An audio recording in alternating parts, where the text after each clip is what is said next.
find repertoire for two violins is not too difficult in the sense that there's not so much of it. So to make a choice what we wanted to record was not only the limitation of the repertoire so much, but also the music that we had played together before.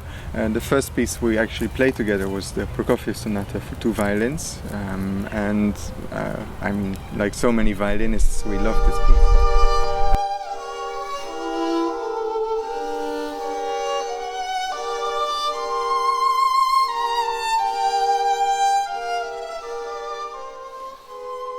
Yeah, it's a fantastic, lovely piece which Prokofiev composed in a period of his life when he was actually already thinking about coming back to Russia.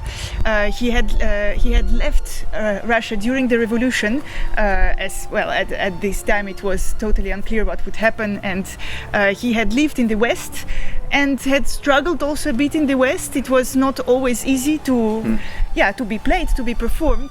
And when he returned for the first time to Russia in the 20s, he was welcomed as a hero, and everyone was like, "Come back, and you will be the first composer of the country."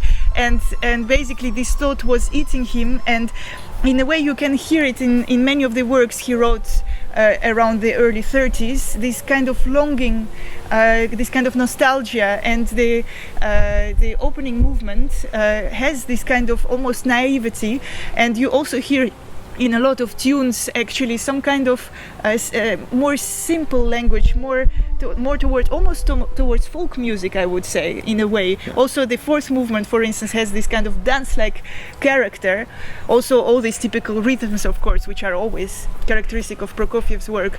But there is the whole music is pervaded with some kind of nostalgia, I find. The third movement. The third movement, especially, and it's so many elements which are where you can really see the symphonic works that he wrote. And I don't know, when we were playing it, so often you feel like you're reminded of another piece. And again, to be able to do this with two violins, which is such an unusual combination. There's no bass really, and to then play this music and still have great composers write such quality, and to show that there's so much possible, it's really, really special.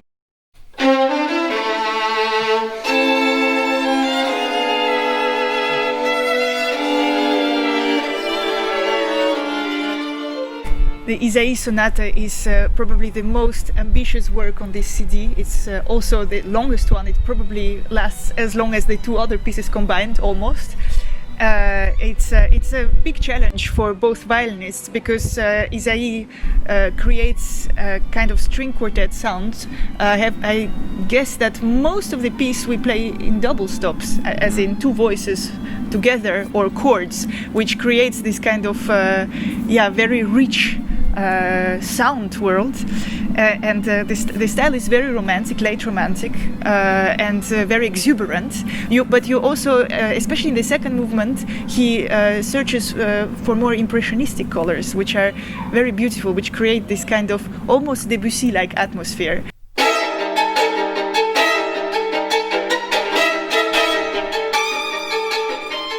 Already mentioned the folk music in Prokofiev, and in Gorecki that's also quite apparent, that you feel very many elements which come from the Polish side of his heritage in a way, and you can. This really comes through, and he writes in a very different way to how Prokofiev and Ysaÿe write. With Gorecki, I feel, in a way, it's maybe more in the direction of Prokofiev in terms of how he approaches the structure and the instrumentalization, in the sense of how he uses the violin. But he still manages to give us a completely different picture of what is possible with two violins, and something completely different in terms of style and in terms of sound colors. And he uses a few more unconventional techniques as well, which create such a different sound world as well. So we wanted to have 3 20th century pieces, and to show a completely different perspective and how they look at it from different sides. Yeah, they all show. It's three phases of the 20th century. One could say, in a way. There's still the late Romantic side, the neoclassic side with Prokofiev, and the more modernistic side of Gorecki.